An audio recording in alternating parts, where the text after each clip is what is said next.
ආයුබෝවන් කියලා පිළිගන්නවා ඔයාලා හැම කෙනෙක්ම මවුස් අපේ YouTube channel එකට. ඉතින් අද අපි මේ වීඩියෝ එකේදී කතා කරන්න යන්නේ අපේ පැරණි ජාතික හැඳුනුම්පතේ සැඟවී ඇති තොරතුරු කිහිපයක් පිළිබඳව.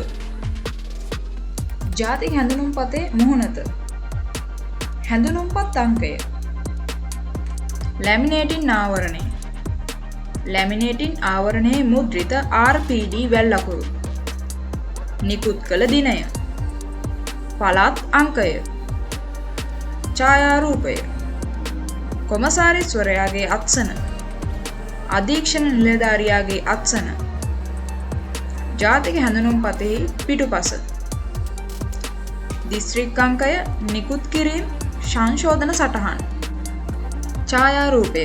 මෙහිදී හැඳුනුම්පතේ ඇති ඡායාරූපය වම් කන පෙනෙන අයුරින් ඇලයකට හැරී ගත් හිස් පැසුම් හෝ උපැස්විවල් නොපැළඳි ඡායාරූපයක් විය යුතුය. හැඳුනුම්පත් අංකය. හැඳුනුම්පත් අංකය ඉලක්කම් 9කින් යුක්ත විය යුතු වන අතර එහි මුල් අංක 2 මගින් පුද්ගලයා උපන් වර්ෂයෙහි අවසාන අංක 2ද ඊළඟ අංක 3 මගින් පුද්ගලයාගේ උපන් දිනය දක්වා වූ වසරේ දින ගණනද සංකේතවත් වේ. මෙම අංක 3 0.1 සිට 366 දක්වා අංකයක් නම් එය පිරිමි පුද්ගලයෙකුගේද, අංක 501 සිට 366 දක්වා අංකයක් නම් කාන්තාවකගේද වේ. මෙහිදී සිදුකොට ඇත්තේ කාන්තාවන් සඳහා උපන් දිනය දක්වා වූ වසරේ දින ගණන සඳහා 500ක අගයක් එකතු කිරීමයි.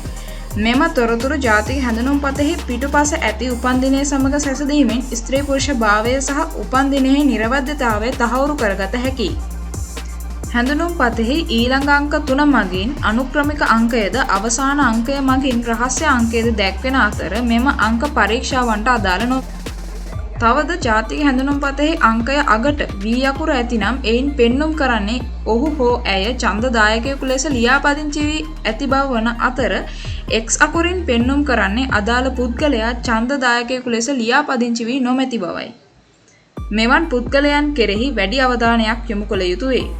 තවද වර්තමානයේ X අකුර සහිත හැඳුනුම්පත් නිකුත් නොවන අතර කාලකට පෙර උඩරට වතුකම්කරුවන්ට පුරවැසිභාවය නොමැති කාලයේ ඔවුන්ට නිකුත් කළ X අකුර සහිත හැඳුනුම්පත ඔවුන් සතුව තිබිය හැකියි.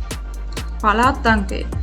ජාතික හැඳුනුම්පතෙහි දකුණු පස උඩ විශාල අකුරින් 1 සිට 9 දක්වා ඉලක්කම් සටහන් කර ඇති අතර එමගින් අදාළ පුද්ගලයා පදිංචි ලිපිනයට අදාළ පළාත පෙන්눔 කෙරේ. ඉහත අංකය ජාතික හැඳුනුම්පතෙහි පසුපස ඇති ලිපිනය සමග සැසඳීමෙන් පුද්ගලයාගේ පදිංචියේ නිරවද්‍යතාවය තීරණය කළ හැකිය. තවද ජාතික හැඳුනුම්පතෙහි පසුපස පහළ වම් කෙළවරෙහි ඇති අත්තකුරින් යොදා ඇති සටහන්හි මුල් අංක 2 මගින් අදාළ පුද්ගලයා පදිංචි ලිපිනයට අයත් දිස්ත්‍රික්කය පෙන්වන අතර පළාත් අංකය, දිස්ත්‍රික් අංකය සහ ලිපිනය සැසඳීමෙන් තවදුරටත් පුද්ගලයාගේ ලියාපදිංචියේ නිරවද්‍යතාවය තීරණය කළ හැකිය. එක් පළාතට අදාළ වූ අංකයන්ද එම පළාත් සඳහා අයත් වන දිස්ත්‍රික්කයද එයට අදාළ වන අංකයද මෙසේ දැක්විය හැකියි.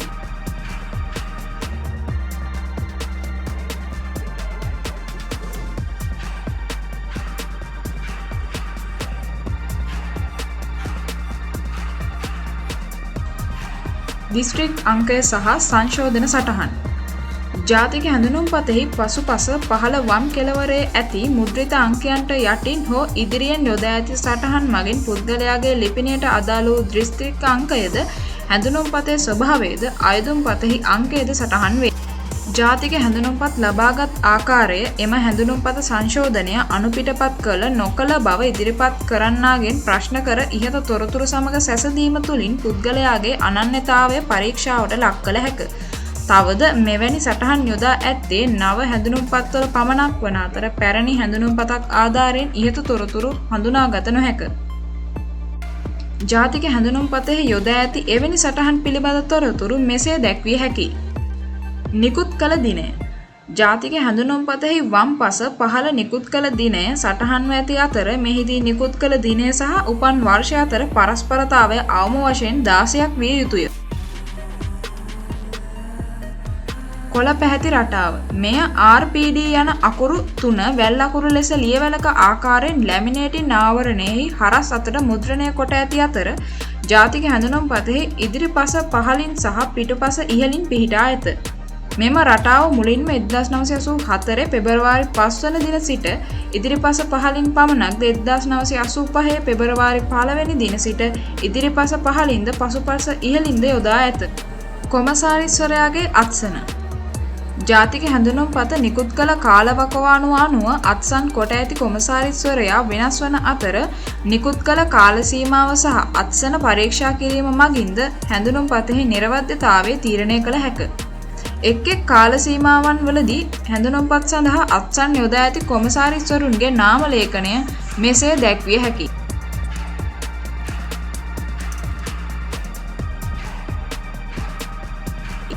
ඉතින් අද අපි මේ වීඩියෝ එකෙන් පැරණි ජාතික හැඳුනුම්පත ගැන සැඟවී තිබුණු රහස් බොහොමයක් ගැන දැනුවත්.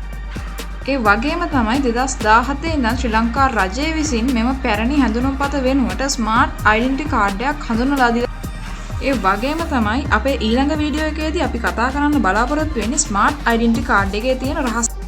ඉතින් මේ වීඩියෝ එක බලන ඔයාට තියෙන්නේ පැරණි ජාතික හැඳුනුම්පතක්ද එහෙමත් නැතිනම් ස්මාර්ට් ඩෙන්ටිටි කාඩ් එකක්ද කියලා කමෙන්ට් කරන්නත් අමතක කරන්න එපා.